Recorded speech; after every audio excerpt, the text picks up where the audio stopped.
thought that I do not belong on this mountain, that I must necessarily come back. As soon as we started the descent, I felt liberated. But it's not just humans who have been unable to conquer Mount Kailash. Even our technological advancements in aeronautics have been beaten by this mountain. To date, even our most sophisticated planes still can't fly over Mount Kailash, as there seems to be some invisible force that keeps them from proceeding beyond a specific elevation at that height. What could possibly explain the multiple riddles thrown to us by Mount Kailash? Well, currently there are two theories, and though both of them provide thought-provoking and even plausible answers, neither offers a sufficient explanation to the many mysteries of Kailash on its own. Chapter 2. The Extraterrestrial Theory.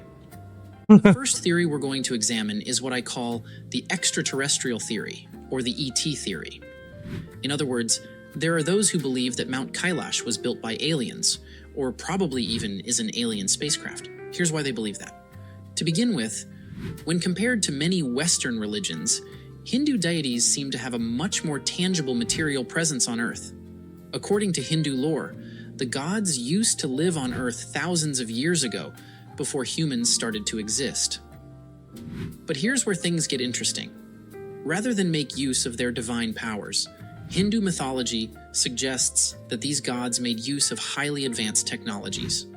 For instance, the Hindu epic text, Mahabharata, is loaded with examples of these advanced technologies, from flying vehicles to voice-activated weapons, and even events that sound a lot like nuclear detonations. And that's not even all. The Mahabharata also talks about a day in our planet. Are you alone at home? Like, alright, I can put something else on for you. We can put something else on. It's probably not so scary, Tuna Muna, but we can put something else on for you. If you have suggestions, you are free to let me know.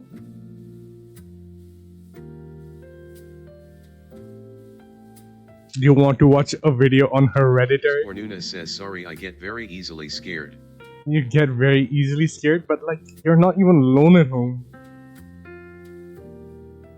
The Lucifer effect. The Everest discrepancy. _Nuna says, I know it ain't scary, I just work alone at night and get spooked by everything. The Giants of Afghanistan.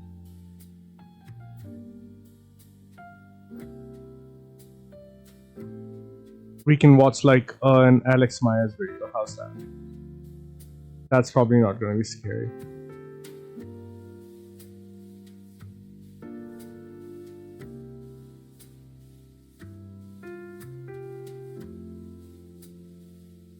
We can watch this. Here you go. No, we can watch this. Here you go.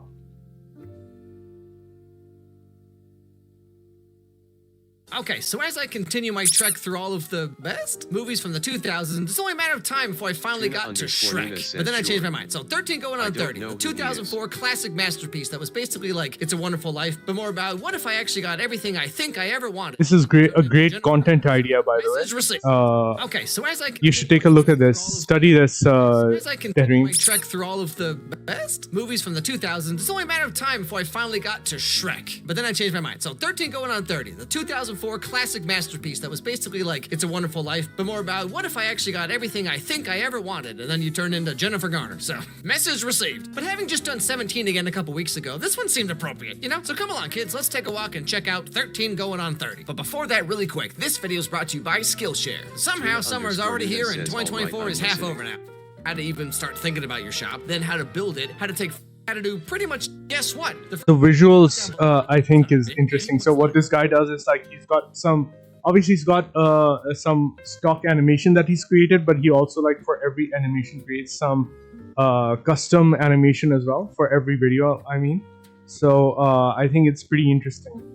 I mean, I think it's like he puts in 2 or 3. He just plans it all, and then he I think puts in like a day or two work of animation, just like well planned animation. and he gets like a whole video out of Says it. thank Check you it for out. sharing.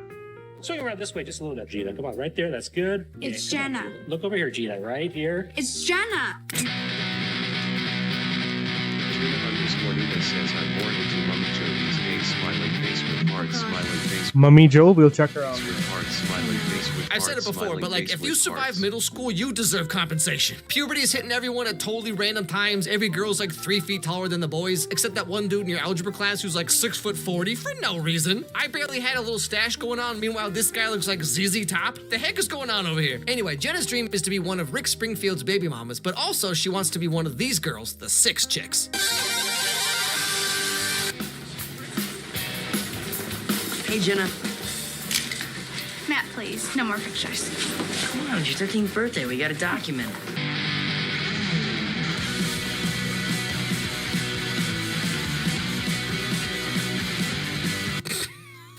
it. Oh boy. Nothing more important than being the coolest kids in middle school. It's like being the hottest waiter at Applebee's. Now, Jenna is desperate to get the approval of these girls who clearly don't even like her at all. Jenna, can I talk to you a tiny sec? So I told Chris Grandi me and the 6 chicks were going to your party tonight, and he said he wanted to come with. Really? Yeah, it's too bad we can't make it. That Miss Measley's totally up our butts with this group project proposal. I could write your report for you. Fabuloso. You see, Jenna's already getting sick and tired of all this whole, like, awkward tween thing, you know? I mean, come on, how come the other girls get to be No all one pretty says and have best nice viewers makeup on and wear Colorado cool clothes and mom got them from TJ Maxx? KSAM.com/scene. Oh God, here's the Some of us are fighting butts. for our lives looking like this? How is that even fair? It's not fatal, honey. It's realistic. I hate my life. Just because you don't look like these girls in Poise magazine doesn't mean that you're not beautiful in your own way. I don't want to be beautiful in my own way. I want to look like these people. Oh, those aren't people, honey. Those are models. Jenna's mom from the top rope! So being almost 13, Jenna is obsessed with magazines. All the girls are so pretty and they have the best clothes and they're all so happy, clearly. I mean, come on. 30, flirty, and thriving. Why the 30s are the best years of your life. I want to be 30. Okay, I gotta call shenanigans here. There's no 13-year-old who wants to be 30. That's like an ancient age to them. You're 32 and you don't even need a walker with tennis balls on the bottom? Wow, you're doing great, honey. But okay, so finally it's Jenna's 13th birthday and she's pulling out all the stops, you guys. She invited the coolest kids in school. She put up a disco ball. She permed her bangs. Come on. But before the party starts, her best friend / next door neighbor, Matt, has a little something to give her. I decided to make you your own Jenna dream house. Oh, Maddie. Yeah. See, that's you in your bubble bath reading your favorite magazine. And, there's your bedroom with a massive stereo and every record ever made. And then he pours on some magic wishing powder he got from the gas station for like 89 cents. And then it's finally time for the party to start and all the cool kids start showing up like the 6 chicks and then all the hottest guys in 8th grade. Who is this? There's no way this guy's 13. It's like in the Lizzie McGuire movie where they're all like taking this trip for their 8th grade graduation. Like, excuse me? These guys have 2 failed marriages and just refinanced their mortgage, okay? You can't fool me. But yeah, so now it's finally time for all those classic birthday games. Let's play 7 Minutes in Heaven. And you can go first because you're the birthday girl. How does that one go again? Well, you go in the closet, and some lucky guy's gonna go in there and do whatever he wants with you for 7 whole minutes. This was a normal game kids used to play. So, crazy plot twist. Turns out this is all just a trick by the cool kids to get Jenna in the closet, and then they make her think that the hot guy's gonna come in there and... But actually, they just leave her there, they ditch the party, and humiliate her in front of everyone. Middle school.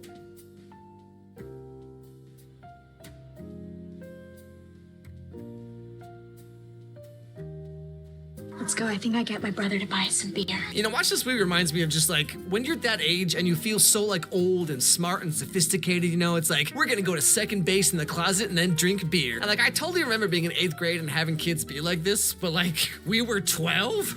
Hello? And of course, once she realizes what's going on, Jenna's having a couple feelings about this. What'd you do?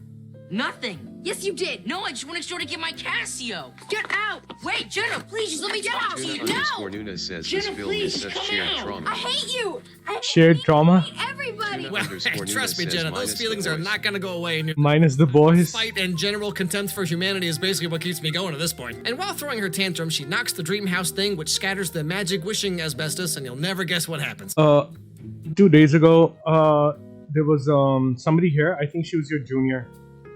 Her name is I call her Amy. I think she's Amy Draws on Instagram, and she was also talking about her bullying experiences. Like growing up in school and college. And I was like, this sounds a little bit like Tahrim, man. You know who I'm talking about? Amy Draws.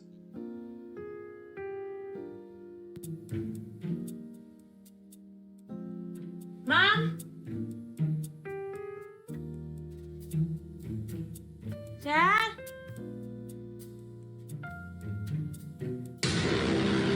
That's right. Would you believe her dream came true? She wakes up 30 years old. She's living in this 5,000 square foot apartment in New York City, which probably costs like $800 a month because it's 2004. So yeah, so happy for you, Jenna. And she has a hot dude walking around her apartment. What more could a girl want? Tuna_Nina says she is a good artist. Yeah, she's pretty good. Tuna_Nina says very sweet person. Yeah, she's very nice. Now, as you might imagine, she's kind of freaking out about all this, and she runs out of the apartment. There's some girl there waiting for her, and she hops in the car to get away from Mr. Dude Man McJigglepex in her house. The heck is even going on, you know? Are you really my best friend? You're pregnant.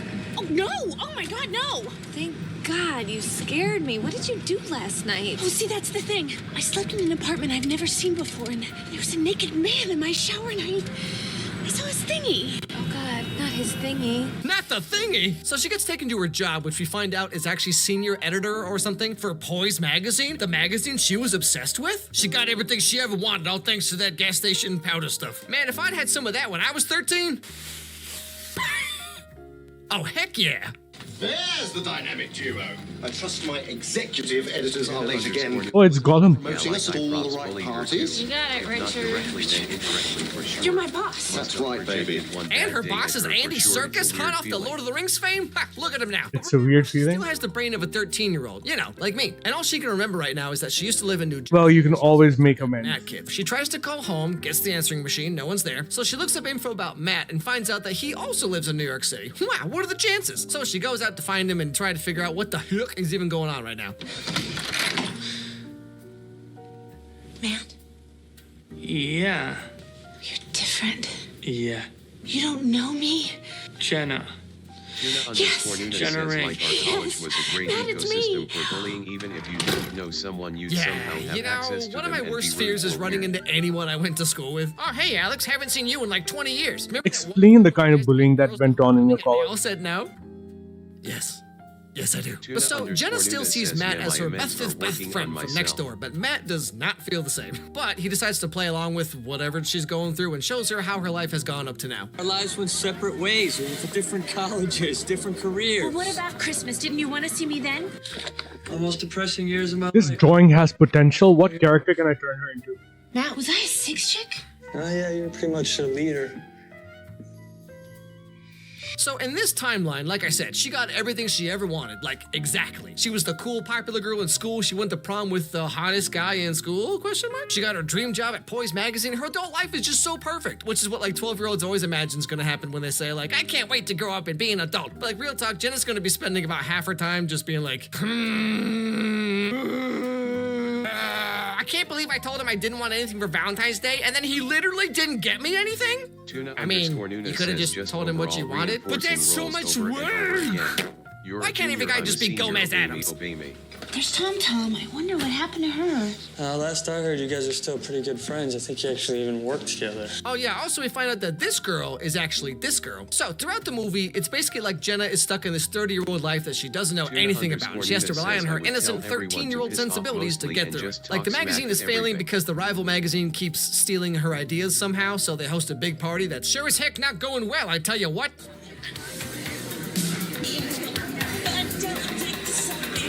This overall reinforcing roles over and over again. You're a junior, I'm a senior. Obey me, obey me. Come here. I would tell everyone to piss off mostly and just talk smack at everything.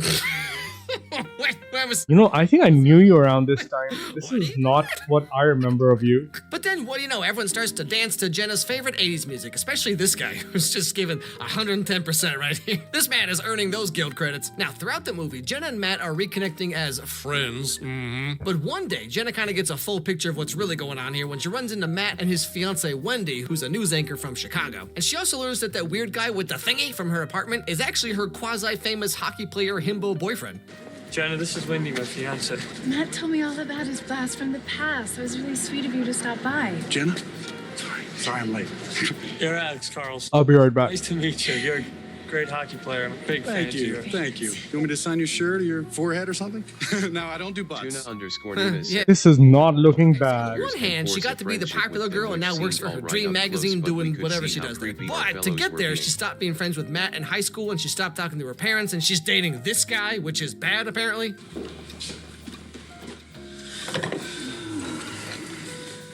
I couldn't wait to see you tonight. Tuna_Nina says specially small cliques You wanna with play a 4 game? juniors around 1 or Do you 2 have Battleship? seniors. It was weird. Yeah, I have Battleship. I'll show you my destroyer.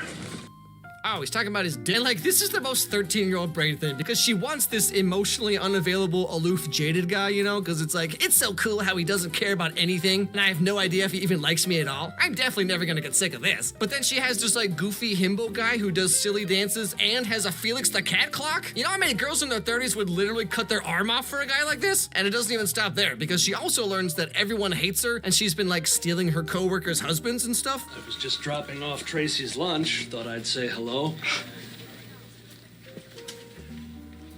You brought Tracy her lunch. That's so sweet. What are you doing? What's wrong, Pookie? What? The heck was that? But yeah, so she comes to realize that she's turned out to be not so great of a person. Now, the backdrop of all of this, like I said, is that Boys Magazine is sure as heck not doing very well, and times are getting desperate. There's no easy way of saying this, so I'm just going to come out with it. The circs are in. Our numbers are dismal. We're below 600,000 total circulation. I've just come off the phone with corporate, and they have dropped the R word. Well, yeah, to be fair, it was 2004. Things were a lot different back then. No, actually, the word is redesign. So, Jenna decides to dig back into her younger years and wants to redesign the magazine to be more wholesome and happy and to be more than just, you know, made-up fashion nonsense and dating tips like 4 ways to know he's cheating. Pay close attention to what he does with his hands. When a person suddenly buries his hands or even touches one body part to another, like by holding the back of his neck, it could be his way of comforting himself because he knows he's doing something wrong. So stupid. Does your boyfriend breathe oxygen sometimes? He's sleeping with your mom. Let's put life back into the magazine. Fun and laughter and silliness. I think all of us want to feel something. We need to remember what used to be good. Thank you, And that's Cable Koala, for the follow. Prequel and Moana 2 and Moana Live. Thank you, Cable Koala, for the follow. More nostalgic than a movie from 8 years ago, am I right? So she hires Matt to be a photographer for the magazine because he's a... I think I'll turn this into Manon. It's this idea to the boss, and it goes over really well. But remember that Tom Tom girl? You know, remember her? Well, shocking plot twist. She still has that mean girl mentality, and she snoops through Jenna's desk and finds out that Jenna is the one who's been leaking info to the rival magazine in hopes of becoming their new editor-in-chief. Hold on, I'm gonna read up on chat.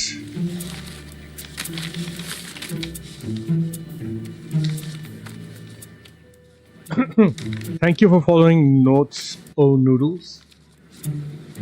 I got 500 fake followers today and But like, why a bunch of real your ones. work desk? And like, if you're gonna do this, why would you use official? Okay, Tuna Muna says Are you stupid? 4 ways to know your man is cheating. Number 1, he has a contact in people would girl I'm cheating with, and so she latch onto juniors and force a friendship with them, which seemed alright up close, but we could see how creepy our fellows were being. Wendy's wedding. Jenna, Especially small cliques would form of juniors around 1 or 2 seniors. It was weird. and she wishes she could go back. Sounds okay. Again. Jenna, I'm not gonna lie to you. I have felt things that I didn't know I could feel anymore. You can't just turn back time. Why not? We've gone down different paths for so long. We made choices. I I've always loved you. Fiance? What fiance? But like seriously though, Wendy is this cute redhead local news anchor, you know what I mean? Approachably attractive people telling you what you already saw on the internet 8 hours ago. It's the local news. What kind of guy would give up on this to be with a girl with the mental capacity of a 13-year-old? Actually, never mind, don't answer that. But yeah, so in the end, they both confess their feelings for each other and the spell gets broken. Jenna gets thrown back to 1987. And this time, she's gonna do it right. Maddie! Tuna_Nunes says a majority was alright, but it wasn't healthy. Sorry, I forgot my scarf. Okay. You know what? You can be the pot and kettle all by yourself from now on. Fiat. And that's pretty much where the movie ends. So the moral of the story here, kids, is you should never move on from your hometown, and you should stay with the person you've known since middle school because you've known them a long time, and that's all you need, or something. I don't know what it was back in the 2000s, but there was so many movies about working in magazines. You had 13 Going on 30, How to Lose a Guy in 10 Days, Devil Wears Prada. If only we could have known, the entire industry would be destroyed by millennials, along with literally everything else, apparently. Jeez. At least we got some wackadoo movies out of it, huh? Hey everybody, thanks for watching this video. If you liked it, please... Well, I'm glad I was already kind of ostracized by the cool people in college, so I guess I didn't go through that. YouTube knows that my videos are worth caring about. Also, if you have any movies or TV shows you'd like to recommend, send me an email at alexmyerscontact@gmail.com and I'll put them on my absurdly long list of movies that I need to get to at some point. Anyway, hope I made your day a little bit better, and I'll see you all next time.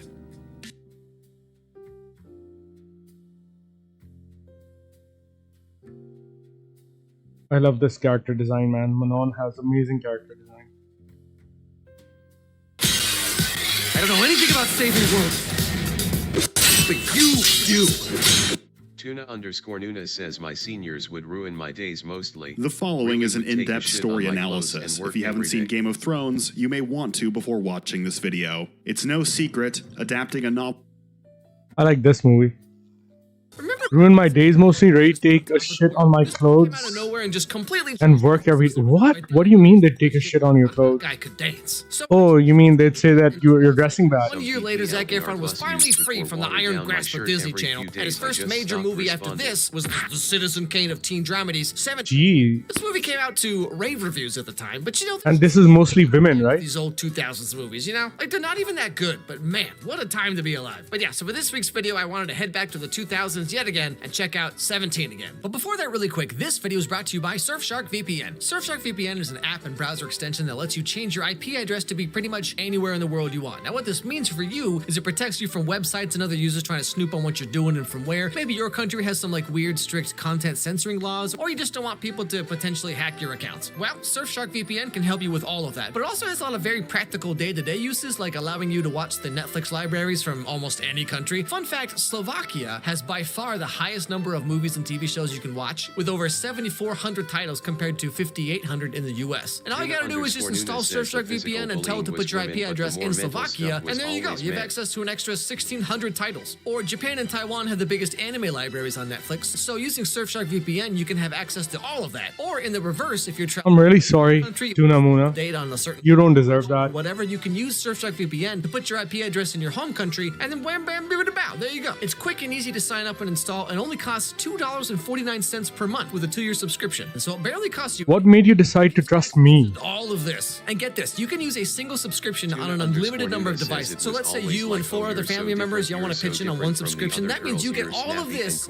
for 50 cents a month. So click my link down below and use the promo code MYERS. You're going to get 4 extra months added to your subscription. So click my link and sign up today. Okay, back to the show. So the movie starts off with our main character, Mike. O'Donnell, save something for the game. I'm just warming up, Coach. Just talk to the scout again. He's coming tonight. You play half the game I know you're capable of. Prepared to offer you a full scholarship. I love how Zac Efron broke away from his basketball-playing Disney character and then immediately played I'm sorry. the same character again. So, Mike is the star player of his high school's basketball team. And like, this dude's got it all, okay? He's on track for a full scholarship to somewhere. He's got a cute girlfriend. He's got this guy as a best friend. Oh, we gotta hang on. Ned's not here yet. Who cares? He's the water boy. Which Farheen are you talking about? Part of the team, Dom. Farheen Khan Niasi. Oh, by the way. Dungeon Master, would I be if I left my party in the middle of a battle with the hippogriff? Oh. Oh no, not a nerdy kid who plays D&D. Everyone knows that's the second worst thing you could ever do in high school. The worst thing you could do, of course, is be me, apparently. And then, of course, he's gonna grow up and start wearing those t-shirts that are like, sorry, I don't know any words small enough for you to understand. Yeah, I'm in Oh, dang, this is game to be here. It's hey, hi, hi, Hamza Bajwa. Sorry, I wasn't paying attention. okay, it's actually a metaphor. Anyway, so I told her if she the senior year, he's still at a state time she should leave. Nothing is worth braving through bullying. It will ruin you. Just so you know, Hamza Bajwa. Space Cadet 711 says I can attribute most of my current self-esteem issues to those days. I understand. 711 says EFFNCA. I also had I don't, you know, I had a not fun experience at NCA. But they're not the cause of my self-esteem issues, I'd say. I just made some critical social errors in my time in NCA.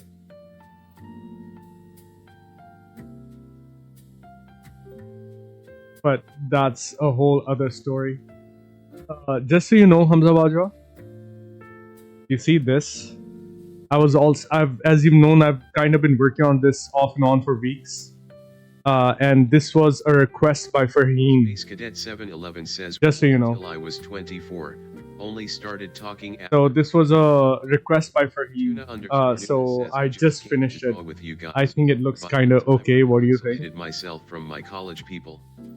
I was reading a lot, I was drawing a lot, I was working on personal growth and my own art practice was changing. It was just an important time for me and I took a lot of chances and met new people and kept working on my social skills slowly. Tuna_Nuna says, so I came to trust y'all slowly. Hold up, let me read up.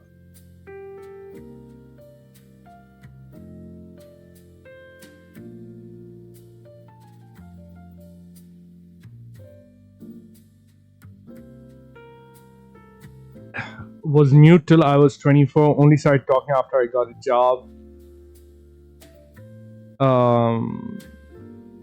So Hamza Bajwa, would you say I was a positive influence on your life? I'm sorry, I'm just trying to take credit.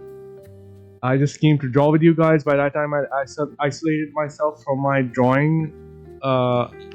For my college people, I was drawing a lot, I was reading a lot, I was working on personal growth, and my own art practice was changing. It was just an important time for me, and I took a lot of chances and met new people and kept working on my social skills slowly. So I came to trust y'all slowly. Well, I'm glad that we made each other's acquaintance, Tareem. So both Tareem and Space Cadet tell me about the little get-together you had at the little drawing session, the little art meetup you had at 88G, man. I'd like to hear about that. Game. Yeah. Yeah, how do you feel? Yeah, everything's good, right? Oh, yeah, everything's totally copacetic. Totally? Totally. And the award for worst liar goes to that girl who cheated on me a few years ago and told me the other guy was actually her brother, which would have made those texts I saw really freaking weird. But a close second, Scarlett, whatever her last name is. So his girlfriend tells him something, which totally throws him off his game, makes him leave right in the middle to rush after her down the hallway. What are you doing? Mike, what are you doing? You and me. Space We're in Cadet this 711 together. says it was awesome. But the game, that's your future. You have I was to unable to go because I got a little sick. Whoever got me down. And so he gives up. I'm sorry, Tuna. I think it seemed people had a really good time. Eating Captain Crunch and living with Ned, that nerd kid we saw before. And turns out things might not quite have gone the way that he thought they would. Thank you for letting me stay here, Ned. Tuna says I was so sad I couldn't attend. Like, I can tell you're down. Space Cadet 711 says lots of fun. Trust me on this. You're looking at Scarlett kicking you out of the house and come nuts, lots of fun. I'll only come if the weather's It's like if I could go back and give advice to my younger self, you know, it's like, okay, so you might be thinking that not having a girlfriend all through high school kind of sucks, and also not having any real friends at all anyway. You might see these as negative things. But trust me, everything's gonna get a whole lot better later in life. Oh yeah? When does that happen? Well, first you gotta wait 20 more years. Also, I love how Ned is supposed to be this like super nerd loser guy in 2009, but like today, at least half of YouTube is literally just this guy. But yeah, anyway, Mike's life has kind of turned out not so great. He's currently in the middle of getting divorced, his kids hate him, and he's been working the same sales job basically since his daughter was born. So, anyway, the way corporate wants us to spin it is that maybe in certain situations, a 4-hour erection isn't such a terrible thing. Oh, well. That's good to know. And like having worked here for over 16 years now, Mike thinks he's up for a promotion finally, but then what do you know? He doesn't get it. How come you guys are up so early? Think of it as us saying, you're just too valuable to promote. You little... Hello? No, right? Look, listen, she was my double spot. And so, what do you know? He loses his job now, too. So basically, here he is with nothing. He gave up on basketball to be a dad, and now 18 years later, his family hates him, he lost his job, and he's just a washed-up 36-year-old. Which, like, watching this movie now is so funny, because I'm literally the exact same age as this dude, and it's like, oh, wow, 36 years old, eating Captain Crunch, surrounded by nerd toys. Yeah, what a loser. Definitely couldn't be me right now. But all the same, Mike wants to try to reconnect with his kids one last time. So he goes to pick them up from school, which, of course, is the same. I had a storyboard to finish. Yeah, go for it. Mike O'Donnell, high school star, I'm doing my first never quite lived up to your potential. Sooner or later, you all come back. Of course I want to live in the past. You had a nightmare about your ex? Better there. I'll bet you wish you had it to do all over again. Tuna says, let's see some Mummy Joe, guys. You had a nightmare about your ex? Tuna says, let's watch all their stuff. You had a nightmare about your ex? I mean, you're saying it like that, like it's a special thing. I have too many nightmares about my exes. Like, yeah. Won't leave me alone. My exes, you know, they leave me alone in real life, but they won't leave me alone in my dreams.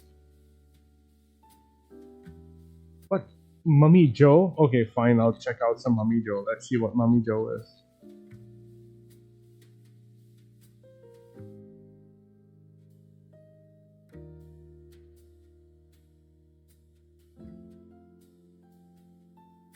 It's 5:30 in the morning.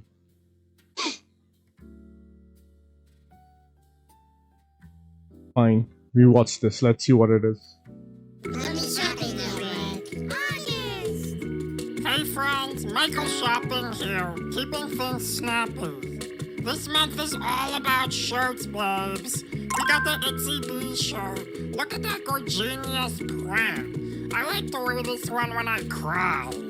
Blue 4Y shirt with the vampire kid freaking out on it. The red on this bad boy is so vibrant it makes me want to get in a fight. But I left that life behind me. We got this new Tina shirt for everyone who likes a little routine. The perfect fashion choice for entrepreneurs. There's even a super limited Egyptian Arabic version.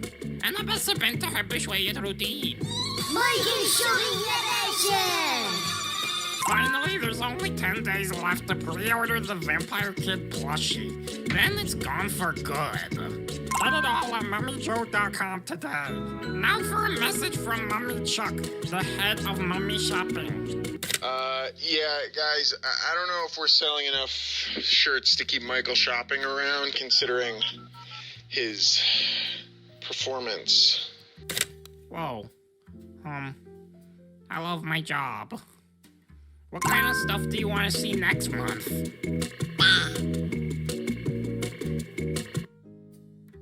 What is this? What did you just make me watch?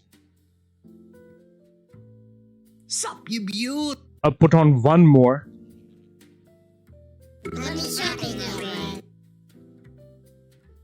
I will put on the most popular video, okay?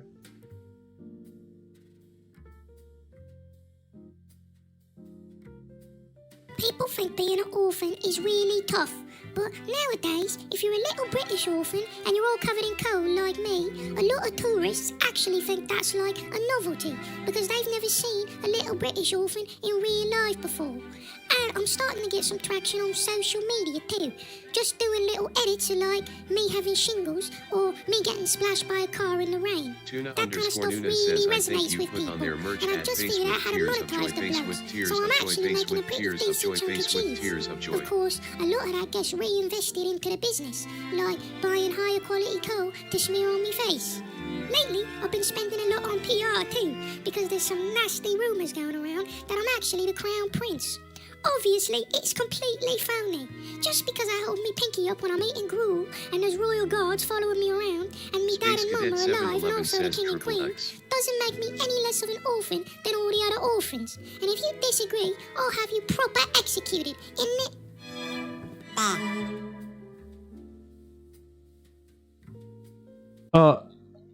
Tuna Muna, I don't think I'm right now in an unhinged enough state to watch this. I'm sorry. I'm sorry. I know this is what your 2 a.m. in the morning radio show personality is like. Okay. I'm gonna have to skip. 7-Eleven says ha ha ha.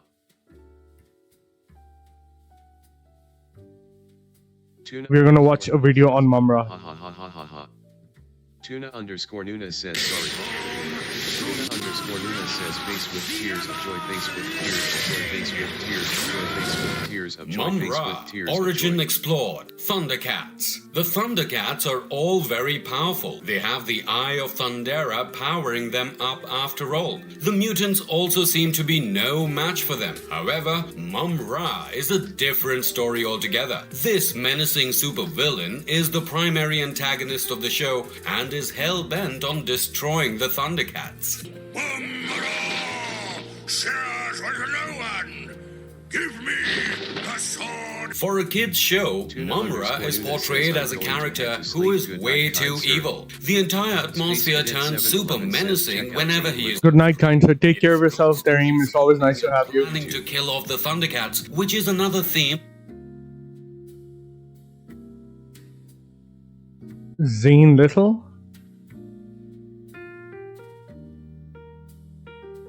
Actually, even it's like 5:30.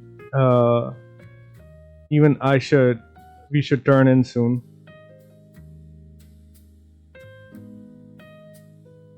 Tuna_Nuna says bye.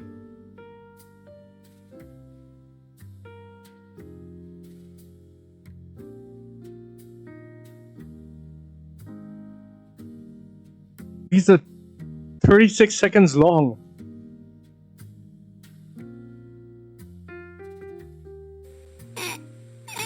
Hey, Mother!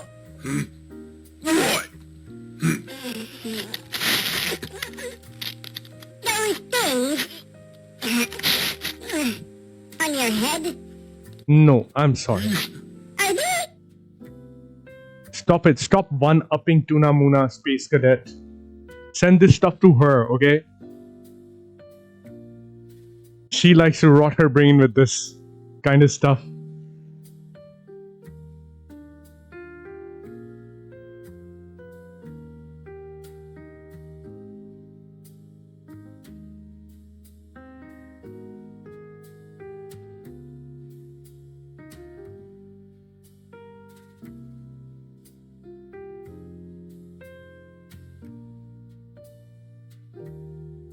Space Cadet 7-Eleven says ha ha ha.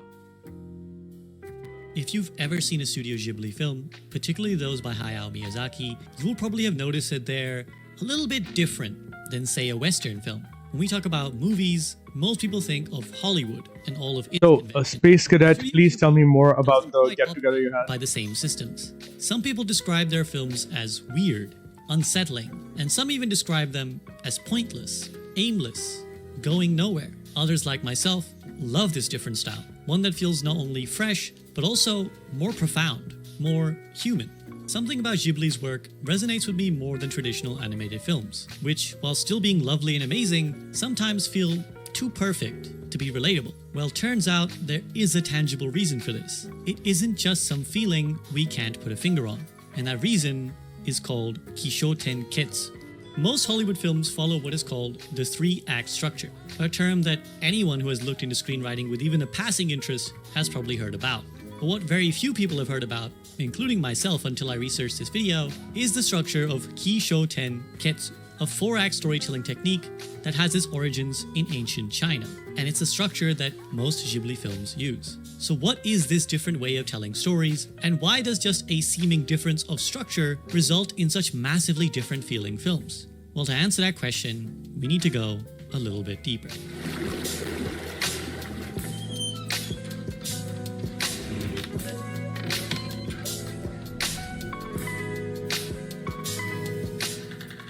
Before I explain how Ghibli's structure is different, I first need to explain what Hollywood's structure is. The 3-act structure. The 3-act structure simply divides a film into 3 significant parts, each of which has its own conventions. To explain it in terms of a famous film most of us know, let's go look at Star Wars Episode 4 as our example. And it goes without saying that there will be spoilers for all the films discussed from here on out. Act 1 of a 3-act structure is the setup, where our characters are established. See, I remember you, like, when you came in that night, and you said, I'm going insane here, Lahore has no community. And I hope you remember me telling you, hey man, Space Cadet 711 just gotta try. Do one on Saturday. So I'm glad you tried. I'm glad it worked out.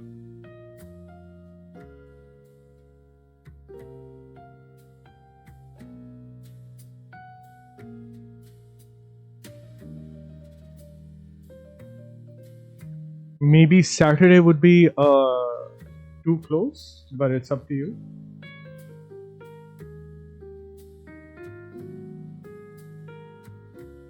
Here we first meet the rebels.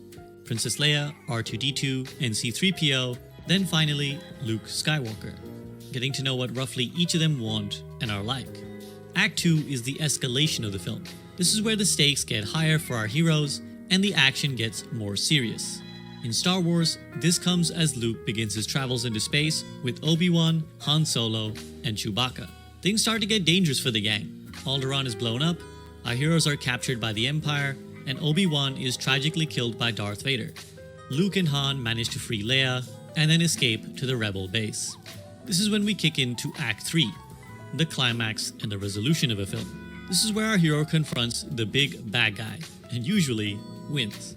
In Episode 4, this is where the rebel forces attack the Death Star. Luke narrowly dodges the threat of Darth Vader and blows up the Death Star in his fighter plane with a little help from Han Solo. Then we see the resolution of all of that, as Luke and Han are given medals and proclaimed heroes for the Rebel Alliance. This is a pretty tried and tested structure for Hollywood, so you can probably look at almost any film released in the last 40 years, and 90% of them would fit within this framework, though obviously there's much more detail and nuance than what I'm explaining right now. I just want to quickly run through it so we can talk about what comes next. Storytelling is an ancient art, and so it stands to reason that different cultures tell stories differently. And this is where the East Asian structure of Kishoten Ketsu comes into play. Its exact origins are unclear, but is thought to have come from China somewhere between the 700s and the 1200s. First, as a structure for poetry. Eventually it traveled to Korea and Japan, and each country adapted this idea their own way. For our purposes, here's what we need to know about Kishoten Ketsu. This is a 4-act structure, and the title of each part has its own literal meaning. Ki is the introduction, and can mean waking up or getting up, and we can see that as the literal awakening of our characters in the film. They're introduced to us along with any other relevant things that the film wants to set up. Show is the development phase, and can mean to listen or be informed. Again, the clue is in the name here, and this is where we receive more information about our characters and the story. Things move along at a steady pace. Then we have the important one, 10, which means twist or change. This is where the story takes an unexpected turn. In Western films, you would ordinarily call this the climax, but the climax usually comes from an inevitable showdown between the forces of good and evil. In the case of 10, what usually happens is that some new force appears in the film, some agent of chaos that changes its direction slightly or entirely. More explanation of this in a minute. But finally, after that, we have Ketz, the conclusion, and it can also mean something coming to fruition. Here we tie together all the elements that were introduced to us in the first 2 acts, along with that new agent of chaos thrown in Act 3. We merge these otherwise disjointed pieces and create what I like this. Let me along with any other relevant things to Korea and Japan, and each country adapted this idea their own way. For our purposes, here's what we need to know about Kishoten Ketz. This is a 4-act structure, and the title of each part has its own literal meaning. Ki is the introduction, and can mean waking up or getting up, and we can see that as the literal awakening of our characters in the film. They are introduced to us along with any other relevant things that the film wants to set up. Sho is the development phase, and can mean to listen or be informed. Again, the clue is in the name here, and this is where we receive more information about our characters and the story. Things move along at a steady pace. Then we have the important one, 10, which means twist or change. This is where the story takes an unexpected turn. In Western films, you would ordinarily call this the climax, but the climax usually comes from an inevitable showdown between the forces of good and evil. In the case of 10, what usually happens is that some new force appears in the film, some agent of chaos that changes its direction slightly or entirely. More explanation of this in a minute. But finally, after that, we have Ketz, the conclusion, and it can also mean something coming to fruition. Here we tie together all the elements that were introduced to us in the first 2 acts, along with that new agent of chaos thrown in Act 3. We merge these otherwise disjointed pieces and create what is hopefully a satisfying conclusion. Note that the conclusion doesn't have to be all-conquering. In a Hollywood film, evil will be defeated and our characters would live happily ever after. But this isn't what Ketz means. And again, we'll elaborate on that in a second. I know the abstract discussion of these ideas can be a little bit hard to follow, so let me provide a tangible and incredibly helpful example, courtesy of a Tumblr blog called Still Eating Oranges. They have a fantastic 4-panel comic which illustrates the differences in these 2 narrative structures that I'd like to show here. First, we have the Kishoten Ketz version. In the opening panel, we have a young girl approaching a soda pop machine and pushing a button to get a drink. This is the key, the setting up of the situation. In the second panel, she grabs the drink can that has come out. This is the show, the development of what we learned in the first act. Then we have the all-important third panel, the 10. Here's where something completely new enters the field. We now suddenly see a panel where a young boy, sat on his own, is kicking his feet like he's waiting for someone. Notice how this panel at the moment has almost nothing to do with the 2 panels that came before it. To an unprepared observer, it can seem almost random or poorly made. But then we get to the 4th panel and it all resolves. The Ketz. Here we see that young girl we first saw has brought the soda can back to this boy that we've now seen in the 3rd panel. Thus, the final act brings together all the elements from what we've seen previously. What may have seemed random now has significance and new meaning, and brought our story to a satisfying conclusion. Now let's look at how the story would be told differently if it was done via the Hollywood structure. In the first panel, we see the same young girl approaching the soda pop machine, and again looking to get a drink. But this time, we see in the second panel that, rather than the drink coming out, nothing happens. Our protagonist is confused by this and looks to see what is going on. In the third panel, she pushes the button again, and now the drink comes out. Finally, in the 4th panel, she gets the soda and takes it for herself. Even this basic story, not even a story, just a tiny scene, looks so drastically different when taken from these 2 differing approaches. That's because in Kishoten Ketz, what we're really seeing is simply a story depicting change, of things going from one state to another. I'll talk more about that in a moment. But for right now, since we have a basic understanding of the Kishoten Ketz structure, let's take a look at how they work in Ghibli films. And to do so, let's talk about perhaps the most famous Miyazaki film, Spirited Away. Spirited Away follows the journey of a young girl named Chihiro, who gets lost in the world of spirits, and has to find her way back to reality and save her parents who were turned into pigs and are at the risk of being eaten. Let's break down the major story beats using the Kishoten Ketz structure. First we have the key, the first act where things are established. Here we start the film seeing that Chihiro is seemingly upset or sad in a car journey with her parents. We learn that the family is moving to a new town and a new home, and Chihiro has been forced to leave behind the friends she had in her previous school. Those friends have given her some flowers and a thank you card to remember them by. So already, we're setting up the film perfectly to explore this idea of change. We have a young girl, age 10, which is already a time filled with lots of change and upheaval, who is having to move to a new place. For a child at that age, something like moving towns is literally changing everything you've known about your life. So it's understandable that her emotions are already in a state of flux. As Chihiro's family is driving to their new home, they take a wrong turn and end up in front of a mysterious tunnel.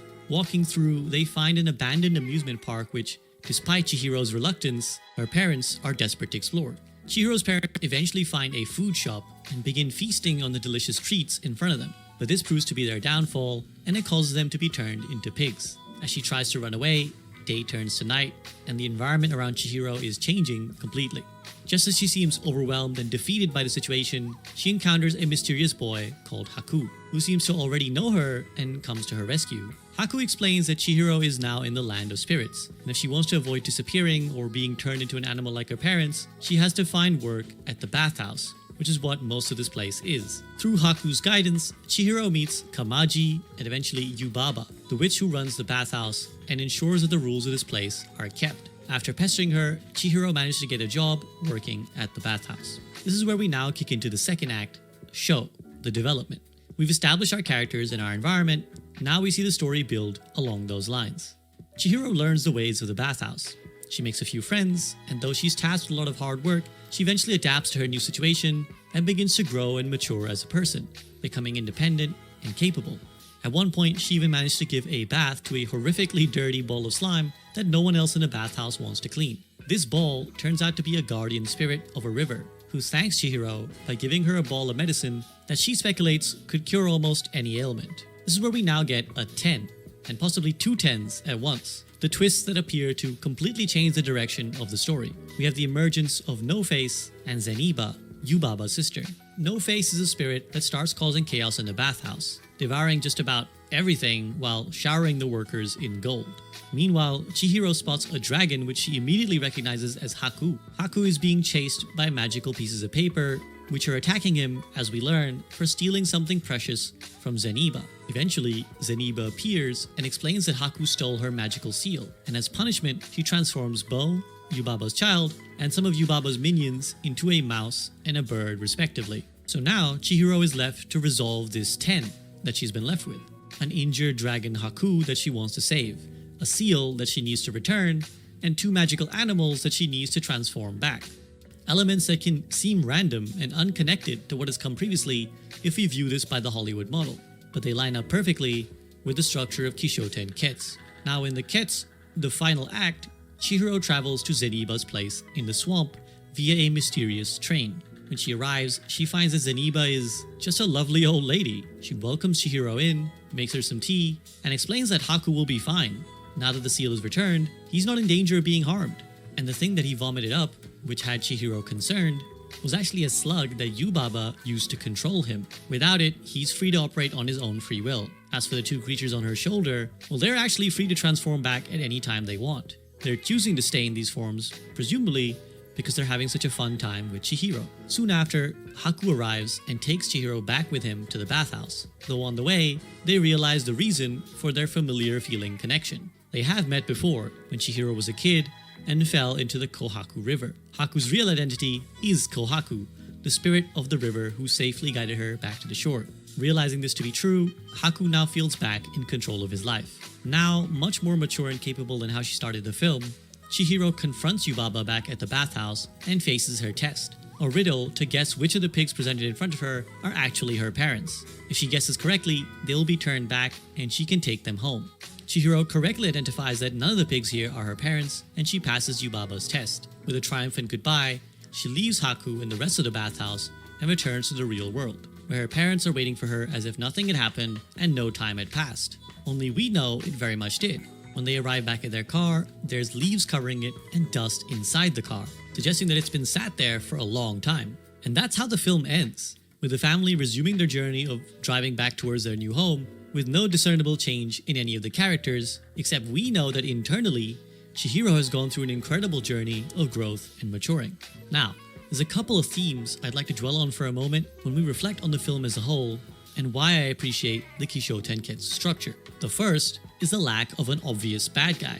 If Spirited Away was written like Star Wars, then the story would progress completely differently, even though both films have similar beginnings to them. Like Chihiro, Luke Skywalker is also a young naive protagonist who is suddenly taken into a magical world. In his case, it's the world of Jedi and the Force. He too is faced with an overwhelming set of problems and has to find a way to save people that he cares about. But for Luke, the problems are basically just beat the bad guys. When he defeats Vader and the Death Star, he becomes a hero, and all is right with the world. If Chihiro was on a similar journey, Yubaba would be the single evil villain in the film, and Chihiro would have to learn to grow stronger so that she can eventually confront and defeat Yubaba in some sort of one-on-one showdown. And then Chihiro would blow up the bathhouse, free all the workers, and return back to her reality having saved her parents and become a hero. But Yubaba is not evil. The film is very clear about emphasizing this. She does some unpleasant things for sure, like controlling and manipulating people by stealing their names, like she does with Haku. And we get the sense that she's not the nicest boss you'll ever have, but she's not responsible for the actual bad things that happened to Chihiro. Chihiro's parents turned into pigs because they broke the rules of the spirit world. They ate a bunch of food without asking or paying for it. And the threat of Chihiro disappearing is again simply because of the rules of the world.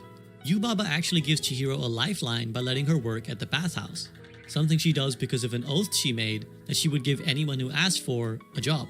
That is the strange and beautiful thing about this film, depending on your perspective, that the biggest antagonistic force are just rules and laws. The world works in certain ways, and you have to abide by the rules. That's the reality of things that Chihiro has to understand and eventually try and resolve.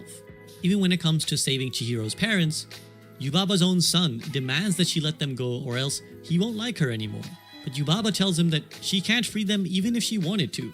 There's a contract and rules that mean that Chihiro has to go through this process of solving the puzzle to free her parents. So Yubaba is not the villain that Chihiro has to defeat. In fact, there are times when Yubaba is very lovely towards her, praising her when she does a good job of cleaning the river spirit. Sen, you did great! Everyone learn from Sen. Similarly, Zeniba, Yubaba's sister, is not a villain either, even though when we first meet her, she has all the hallmarks of being a bad person. Her minions are attacking Haku, a character that we like. She threatens Chihiro and turns the people around her into animals, reminiscent of what happened to her parents. But Zeniba is not evil either, and treats Chihiro very well. She makes her tea and a headband that will protect her, and warmly calms her about all the fears that she has. As she explains, both she and Yubaba are halves of a whole, capable of being both good and evil. That's how we should view them, and indeed the film as a whole. There is no good versus evil, just people capable of being both. The same is true of No-Face, the mysterious creature that ends up turning the bathhouse completely upside down. He too could have been a villainous figure, especially when he eats a bunch of people and becomes quite scary and seems to attack Chihiro. But all those people get vomited back up, and he never actually hurts Chihiro, so none of his actions have any evil consequences. Ultimately, all he wants is to be Chihiro's friend, and to be liked by her, and none of his actions are malicious. They're just the desperate attempts of a lonely spirit trying to find some friends and gain the attention of the one person who shows him kindness early on in the film. By the end of the film, he finds peace by becoming Zeniba's friendly, mild-mannered helper. Now, I'd like to pause for a minute and admit that there's something I haven't told you about yet. A key aspect of Kisho Tenketsu that I've been withholding from you. You can say it's for artistic reasons, but there is something deeper that completely contrasts the philosophies of the 3 and 4 act structures, and it's not just a number of acts. And this key philosophy is the role of conflict, something that you'll see is notably absent from Spirited Away. In the Hollywood model of films, conflict is what drives almost all story. As influential author Robert McKee writes in one of his many guides on screenwriting, nothing moves forward in a story except through conflict. Things happen in Hollywood films because one person, usually our main character, wants something, and then something gets in the way of that. This is either another person, a collective, or some evil force. This creates conflict, and our hero then has to defeat this obstacle in order to get what they want and end the film happy. Let's now return to the comic that I showed you at the start of the video to illustrate what I mean about this point. We can begin by looking at the Hollywood version. The young girl wants some soda, but the vending machine doesn't give it to her. Now we have conflict. Here the force of evil is just a faulty vending machine that isn't doing what it's supposed to. Then our hero, through persistence, defeats the obstacle and gets the soda can, resulting in a triumphant climax. We end our story with our hero getting what they want, which we generally consider to be a happy ending. This rough story arc is what's usually called the hero's journey, and it's the staple style of storytelling that we see in Hollywood. First coined and popularized as a term by writer Joseph Campbell. In his landmark book, The Hero with 1,000 Faces, he describes the structure as follows. A hero ventures forth from the world of common day into a region of supernatural wonder. Fabulous forces are there encountered, and a decisive victory is won.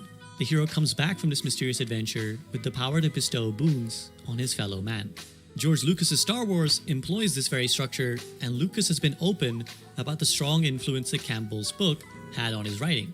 Now let's compare all of this to that first comic we saw, which shows the Quixote Ketz style of storytelling.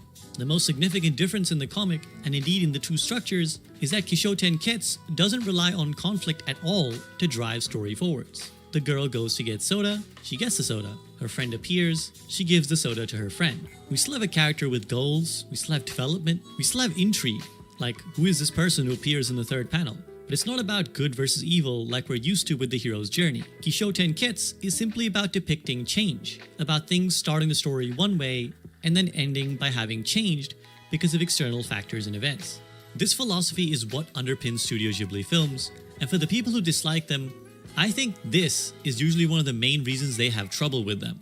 I think on a subconscious level, they're often confused by the lack of direct conflict because they're so used to films working the way they do in Hollywood. Returning to Spirited Away, this goes back to what I'm saying about the lack of an obvious villain. Yubaba is I'll be right back. The hero has to overcome in the film. All you silent viewers.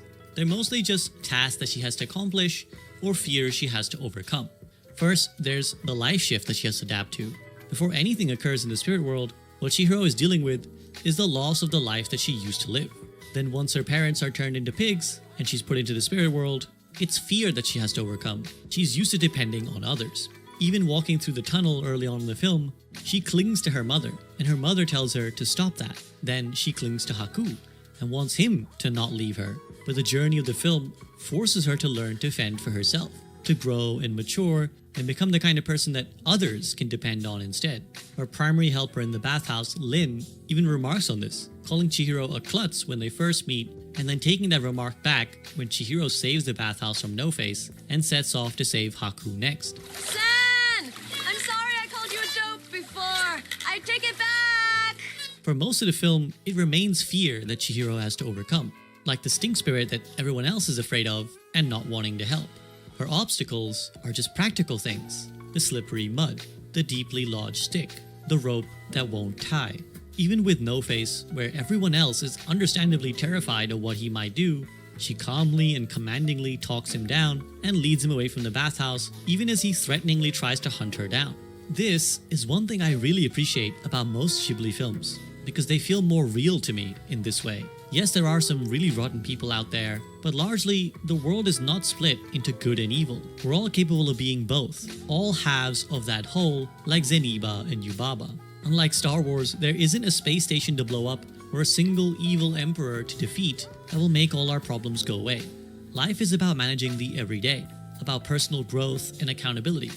And that is ultimately what the film is about for our protagonist in Spirited Away. You can read the film literally as a young girl going from childhood into maturity, but I think it's even bigger than that. It's a transformative life experience that sees Chihiro end the film as a stronger, better person, even if no one outside, like her parents, can even see it. And that's the final theme I want to dwell on, the endings of Ghibli films. At the end of most Hollywood films, as I've already mentioned, there's a triumphant return where our main character is celebrated and lauded for defeating evil and saving everyone. This is a staple of the hero's journey. But in Spirited Away, Chihiro returns back to the exact same spot she was before, with her parents not even having realized that anything had happened. But it's not a complete reset. It's not some sort of "it was all a dream in Chihiro's head" type of ending. As I mentioned earlier, the family's car has leaves and dust all over it, telling us the viewer that clearly time has passed, that the family really was in the spirit world for however long the events of the film lasted. But the film doesn't feel the need to tie it all up into a neat bow, and I appreciate that a lot. We could have had Chihiro's parents be aware of what she did and celebrate her. We could have had Haku reappear at Chihiro's new school, now just pretending to be a normal boy. We could have had the workers of the bathhouse escape with Chihiro. But none of that happens. How much time has passed? Will Chihiro's parents learn about how much she's done and grown? Will she ever see Haku again?